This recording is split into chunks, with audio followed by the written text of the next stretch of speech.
புத்தாண்டு தினத்தை முன்னிட்டு பிரம்மமலை கோவிலில் விளக்கு பூஜைகள் செய்து சிறப்பு வழிபாடு. கிருஷ்ணகிரி மாவட்டம் ஓசூர் ராயகோட்டை சாலையில் உள்ள அருள்மிகு பிரம்மதேவர் சரஸ்வதி மலை நல அறக்கட்டளை சார்பில் இனிய புத்தாண்டு தினத்தை முன்னிட்டு அருள்மிகு பிரம்மதேவர் சமதி சரஸ்வதி தாயரின் அருளாட்சியுடன் பிரம்மருக்கு சிறப்பு அலங்கார அபிஷேக பூஜைகள் நடைபெற்றது. இதனைத் தொடர்ந்து 201 திருவிளக்கு பூஜைகள் நடைபெற்றன.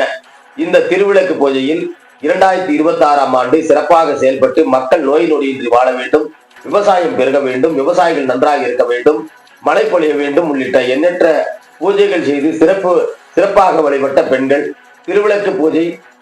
அதனைத் தொடர்ந்து காலை முதல் மாலை வரை தொடர்ந்து பக்தர்களுக்கு சிறப்பு அன்னதானம் வழங்கப்பட்டது என்பதும் குறிப்பிடத்தக்கது.